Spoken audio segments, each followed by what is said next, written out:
On this episode of Locked On Angels, if the Halos traded Taylor Ward, what could they get, and would it help them compete in 2025? Let's find out together. It's time to get locked on with Mike and John, and this is Locked On Angels.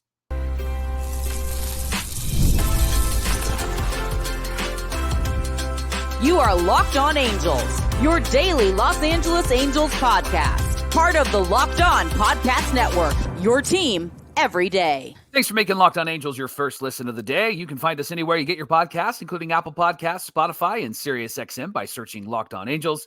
And if you'd like to get back to the Super Halo Bros for all the Super Halo content, here's some things that you can do.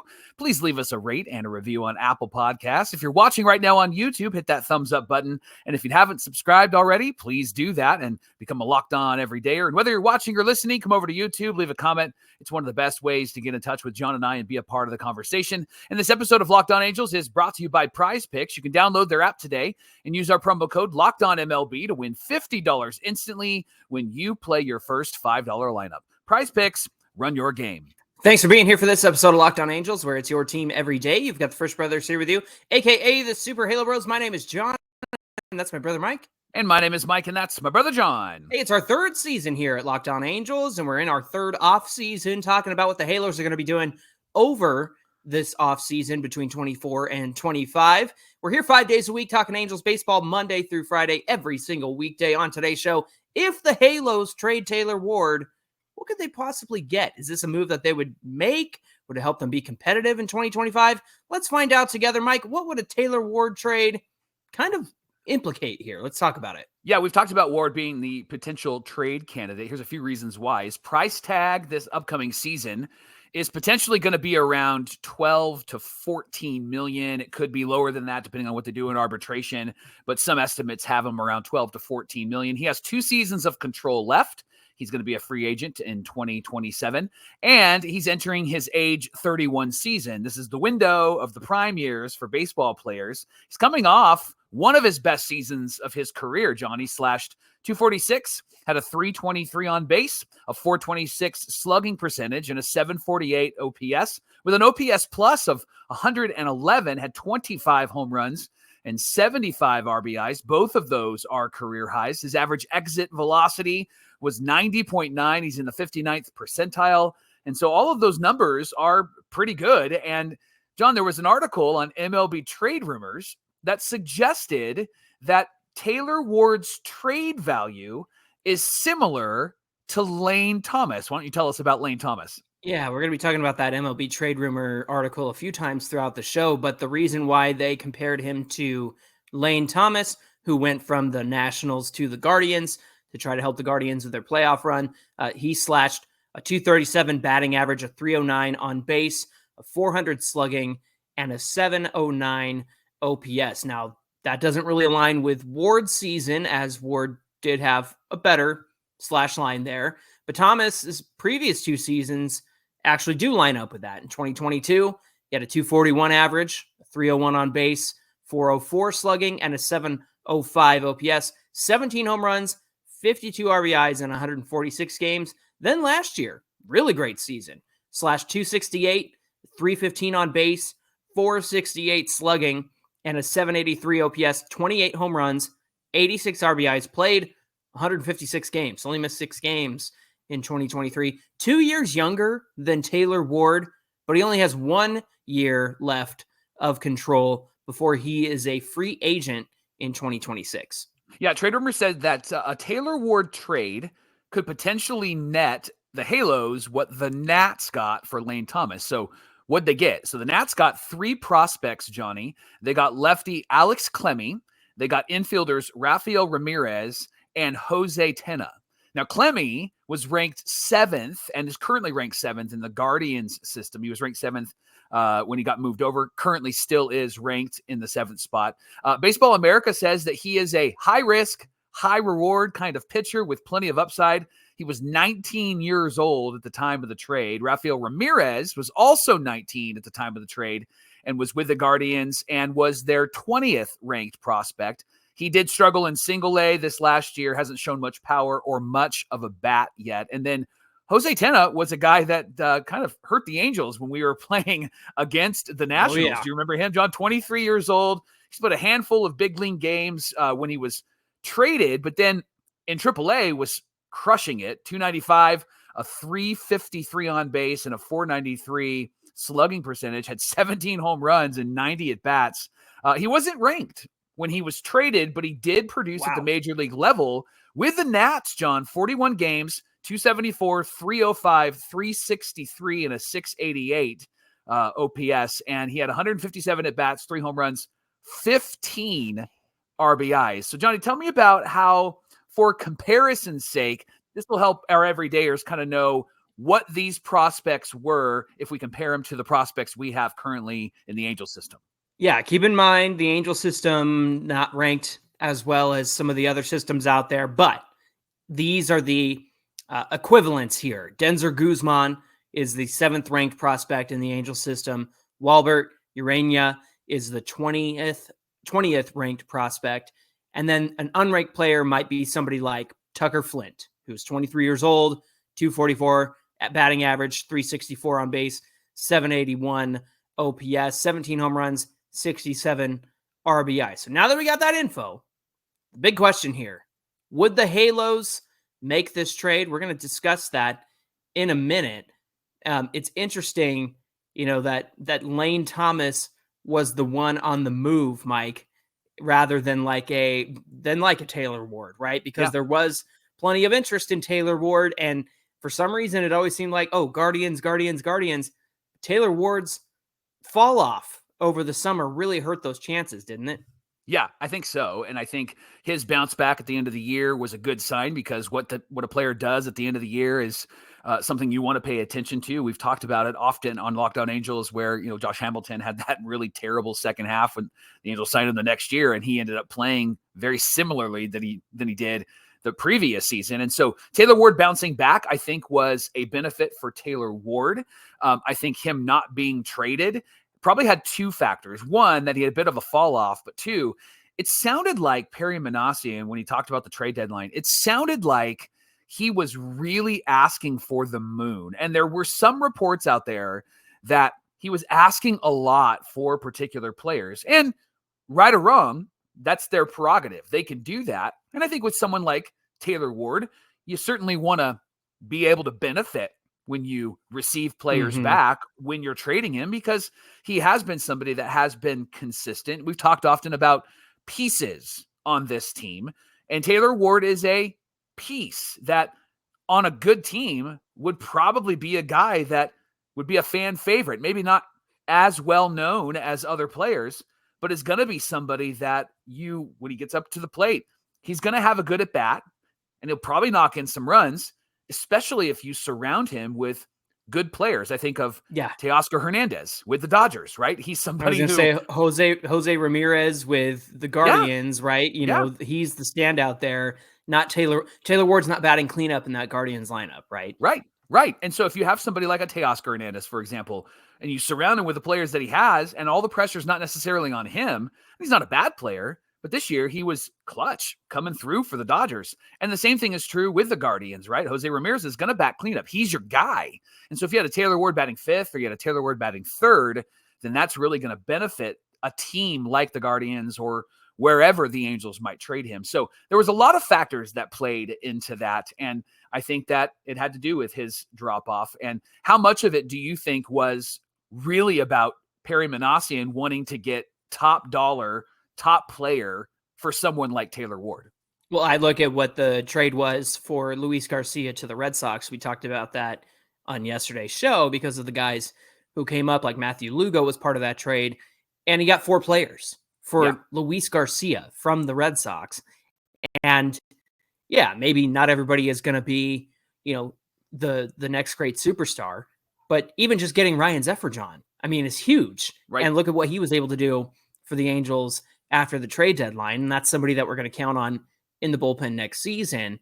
And so, I'm sure that factors into what Perry Manassian wanted. Probably the same thing for Tyler Anderson as well, because he does have that year of control. Could have easily helped somebody get to the playoffs and given them some good starts. But I will say this. I think that when you have a guy like Taylor Ward, who again does have 2 years of control left, and keep that in mind as we continue to talk about Lane Thomas and his 1 year of control. Yes, he's younger. The stats weren't as good as Taylor Ward, the final line for the season, but I think the value there is certainly in the years of control that Taylor Ward has, and on another team is probably more than affordable for somebody, especially considering he's got 2 more years of arbitration as well. Thanks for making Locked On Angels your first listen of the day. Coming up, would this kind of trade help the Halos? This Taylor Ward, 3 prospects kind of thing. If not, who do the Halos trade Ward for? We'll talk about that in just a minute. Today's show is brought to you by FanDuel, America's #1 sportsbook. And right now, new customers can bet $5 and get $150 in bonus bets if you win. FanDuel is the sportsbook that is going to give you everything that you need all in one place as you're placing bets on whatever sport you're placing bets on, especially the NFL. You get a hunch in the middle of the game. You can check out the latest stats, the live play-by-play, and so much more on the same page that you're placing your bet, so you can be smart when you're betting, and that's what FanDuel wants. You can join FanDuel today by going to FanDuel.com, and you're going to get started again with $150 in bonus bets if your first $5 bet wins. Again, FanDuel.com. Never waste a hunch. Don't want to waste any hunches, especially when it comes to sports. You're going to kick yourself later, right? Make every moment more with FanDuel, the official sportsbook partner of the NFL.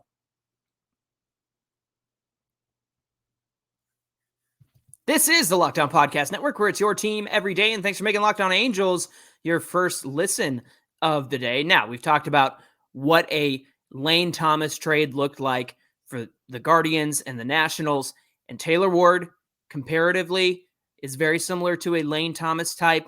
According to MLB Trade Rumors, they thought that was the best comparison. I think it's fair to make that comparison. So based on what we discussed in segment 1, the question that we're asking is, would the Halos make this trade? Now, remember, this isn't John or Mike adding their interpretation or their wishes and their desires. This is not the Super Halo Bros saying what we would do. What we want to frame this conversation as is that Artie Moreno, Angels owner, has said that they want to compete for a playoff spot. So this is not what John and Mike would do. We are putting this in the context of, if the Angels want to be competitive, what would they do? How would they handle it? So let's talk about that, Mike. All right, so we're assuming that this means that they're going to want to get players that are going to help the team, right? And so 3 highly ranked prospects, or at least 2 highly ranked prospects, and a good AAA player. I don't know if that does it, John. So do the Halos actually make this trade? What are your thoughts? Yeah, not for 2 19-year-olds who aren't ready to be in the majors. Maybe if they do get that third piece, that is somebody who can contribute to the major league club, this is something that they would do. However, Mike, I think that the Angels, again, in the spirit of what Artie Moreno said, we're going to be competitive, we want to make the playoffs, that sort of thing, then you have to look at it from that direction. So I think, and this goes back to the trade deadline, honestly, a lot of the conversation around Taylor Ward is, go get yourself an arm. Go get yourself somebody that can help this starting rotation. And I think that's the sort of move that the Angels should make and could make with Taylor Ward. Now, whether that's a popular arm that we all know or somebody under the radar. Look, Taylor Ward is very under the radar himself. He gets off to a hot start and people start paying attention, and then, he had the fall off in the middle of the season. The one thing I will say is that at least we got a full season of Taylor Ward, and it wasn't shortened by, running into the wall or getting hit in the face or anything like that. And so to see from beginning to end what a Taylor Ward season looks like, I think is of benefit to us Angel fans. But again, going back to the premise of this whole conversation, the Angels' goal, as stated by Artie Moreno, not us, not John, not Mike, not the Super Halo Bros. I just want to reiterate that because somebody's going to miss it. So, hey, you, paying attention. Look at me, look at me, look at me. This is not our idea. This is Artie Moreno's idea. Okay, Mike, if that's the case, who's somebody that the Angels might go after? Yeah, so I did some research on this, John, and I found somebody that would be, I think, a good comp for Taylor Ward. And here's kind of the premise that I ran with was Okay. they don't want somebody who's really expensive, but they do want an arm that they can count on, somebody that can perform even when the team is not performing well, somebody that's not going to cost them a lot of money, right? And so it'd be easy to go, let's trade Taylor Ward for Walker Buehler or, whoever, right? We can go for those big giant names. Probably not going to happen. So did some research, threw Taylor Ward's name into the trade simulator, and I came up with this name, John, Erick Fedde. Erick Fedde is a 31-year-old pitcher, plays for the Cards, was actually in the 8-player deal last season, went from the White Sox to the Cardinals, but he was in the deal that sent Tommy Edman and Michael Kopech to the Dodgers with another player, and then Miguel Vargas, who was depressed for the rest of his days on the White Sox, right, along with 2 other players. And then Fedde and Tommy Pham went to the Cardinals. Now, the Cardinals have announced that they are going to get rid of contracts, right? They're going to decrease their payroll. And so there's Nolan Arenado conversations that are happening. But Fedde is somebody who is on their roster currently.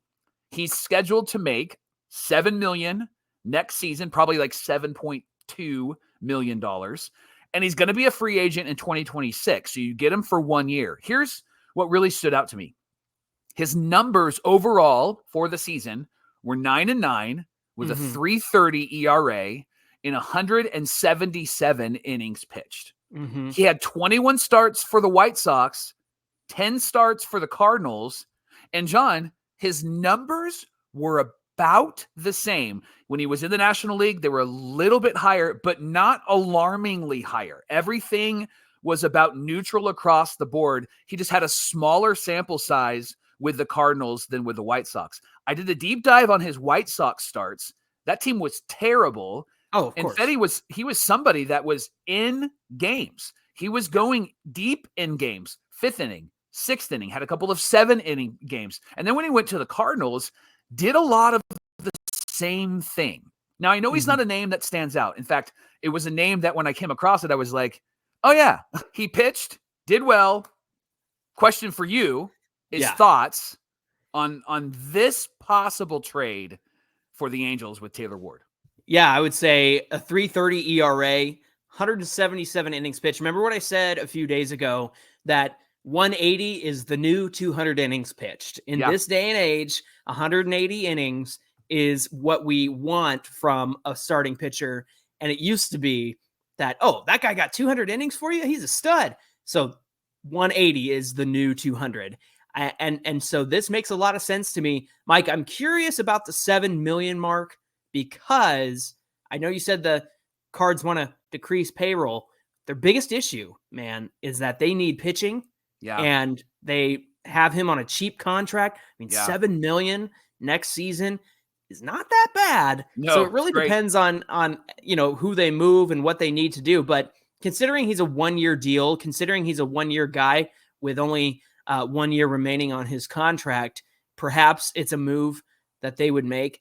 But Mike, he's the perfect under the radar type that you and I have talked about when it comes to starting pitching that the Angels should be getting. It's not going to be the guys that light up the world. It's not going to be Paul Skeens of the Pirates. You're not going to trade for him, right? Or Jared Jones or whatever. It's going to be your Erick Feddes, who are a little bit older. He was out of the league for a while. The White Sox took a risk on him, paid off. And, of course, they were able to make some moves and get some pieces back. And he was part of that. So again, I think that this really makes sense. I actually like this idea. I'd want to dive into the StatCast numbers a bit and just see how he performed, as a starter. But the top level line tells me you went 9-9 and your teams were the Cardinals and the White Sox. I mean, and you're not 3-15, you know what I mean? And that's no shame on the Cardinals. That's more about the White Sox. So the fact that he's sitting at a 3.30 ERA, that's huge in my book. Yeah, had a better ERA with the White Sox than he had with the Cardinals as well. So, I mean, the guy and his FIP with the Cardinals a little bit higher, but he still was about neutral with both teams. So it wasn't like he pitched terribly with one and then did better with the other. He actually was better with the worst team. And then because of small sample size, didn't put up the same numbers, but very similar numbers when he went to the Cardinals. Yeah, and especially when you're getting to that 180 innings mark, I think things are going to, taper off a little bit.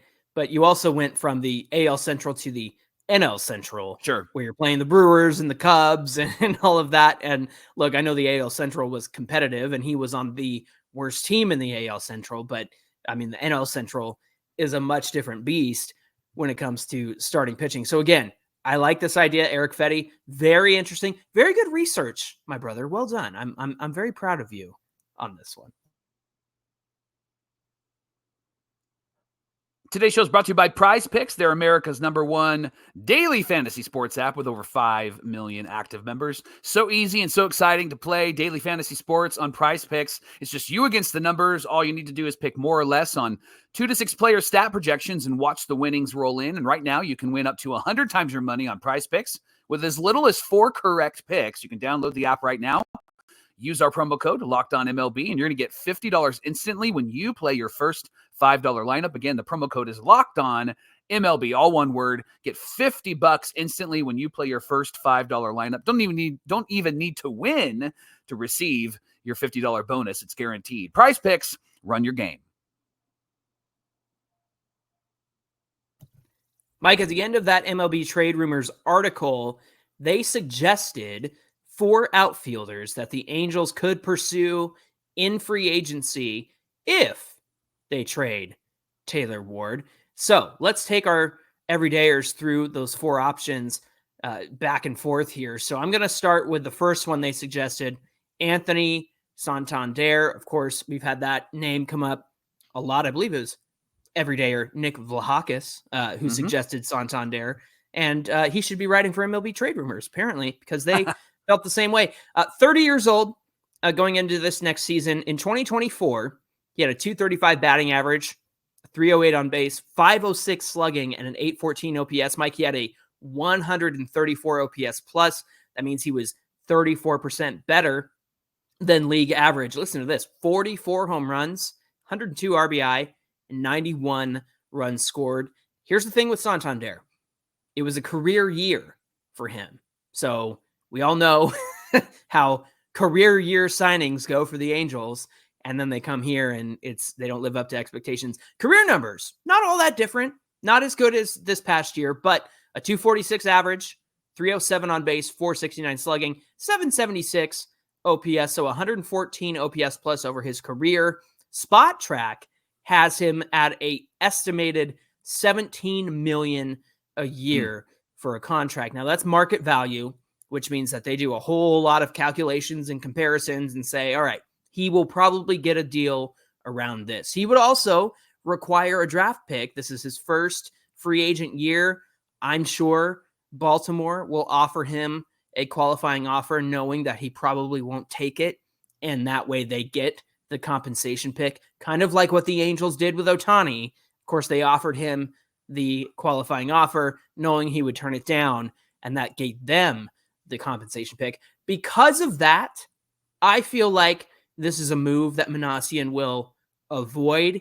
And also considering what Artie Moreno has said about Minasian and his draft picks and the young core and the minor leagues, I almost feel like this is a move Artie wouldn't make either, considering it does come with draft pick compensation.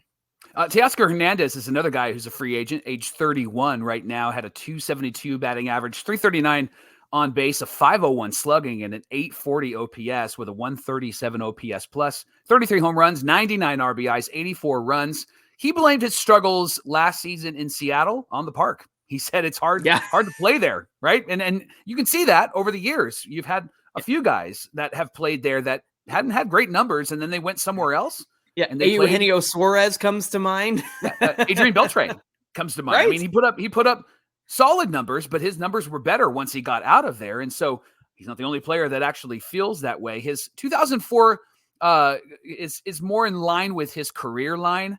263, a 320 on base, a 488 slugging, and an 808 OPS with a 121 OPS plus. Got $23.5 million from the Dodgers, but they paid $15 million, and they have a bunch of deferments. They are the kings of that, right? Yeah. From 2030 onward. Spot Track says he'll likely get maybe a very similar number to that, 23.8 million in 2025.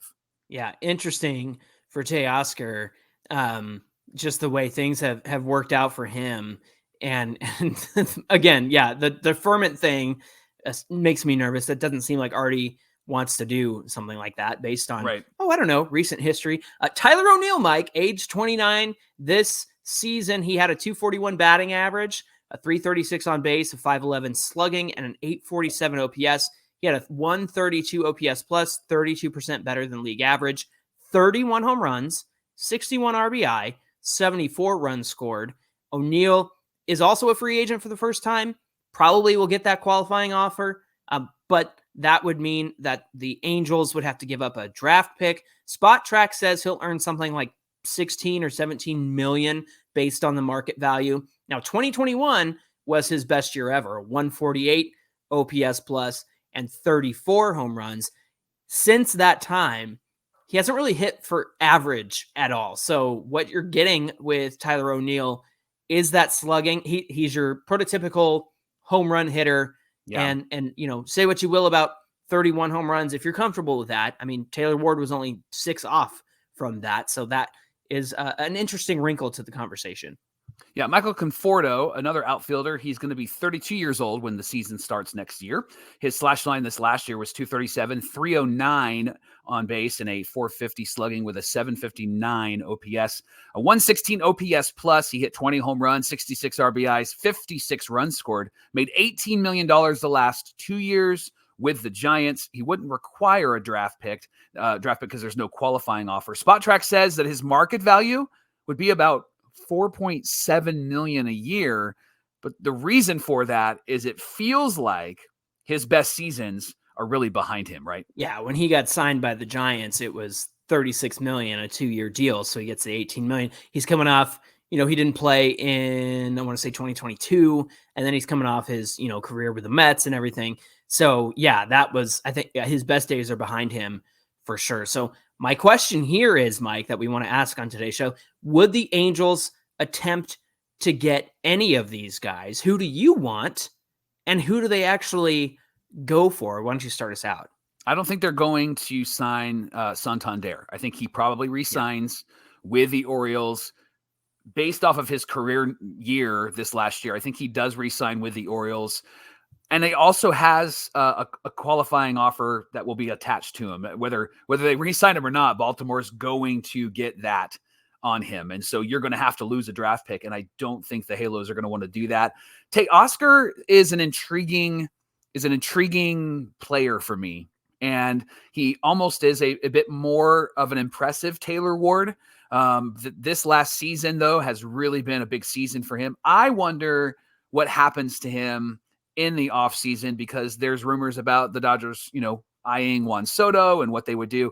But this isn't a team that goes, well, they only can sign one guy. They can't sign two. I could see them wanting to bring Teoscar back. He seems to really love it there. And that ballpark is perfect for him.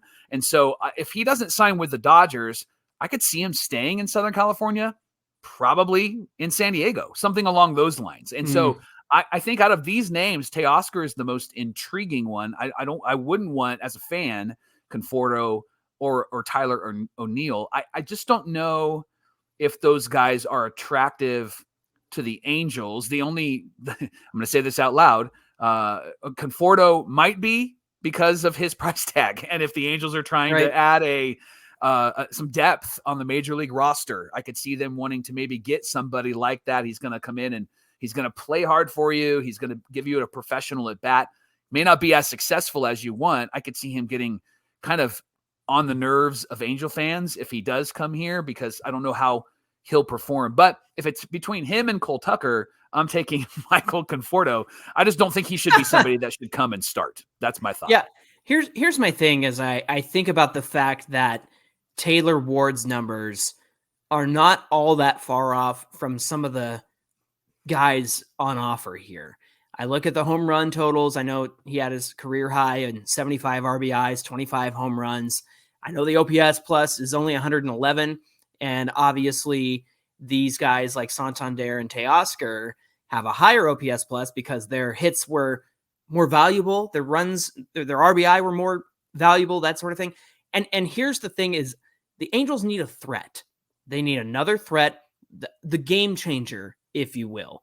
And yes, Santander and his 44 home runs and 102 RBI, that's a threat, right? 44 home runs. Now, we could get 44 home runs out of Mike Trout if he would just stay on the dang field.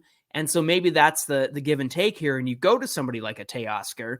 And so to me, it's almost like you put Santander, Teoscar, and then Ward, Tyler O'Neill, Michael Conforto, right? It's almost like you kind of have what you would be going and signing. I understand the trade-off here is the trade for Taylor Ward so that you could go get some starting pitching.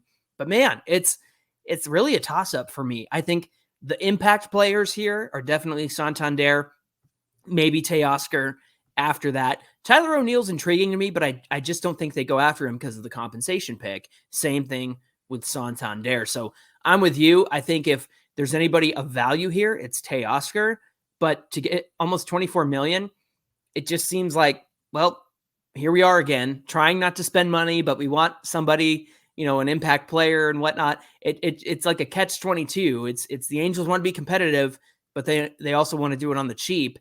And so I'm not sure that any of these free agents fit that bill for them. Again, I would love to have any number of these guys, except maybe Conforto. But it really is that catch-22 of can you spend money or can you not spend money and be competitive? Well, you're certainly not going to get any of these guys. Thanks for making Locked On Angels your first listen of the day. For your second listen, check out Locked On MLB.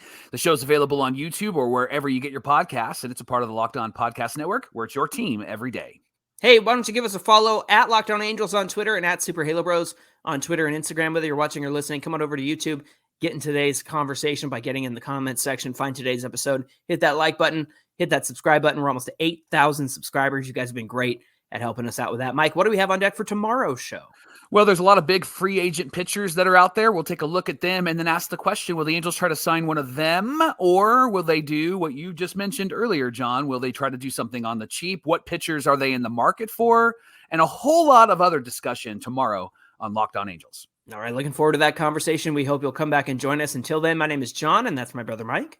And my name is Mike, and that's my brother John. Thanks for being here with us, everybody, and we'll see you back here on Wednesday.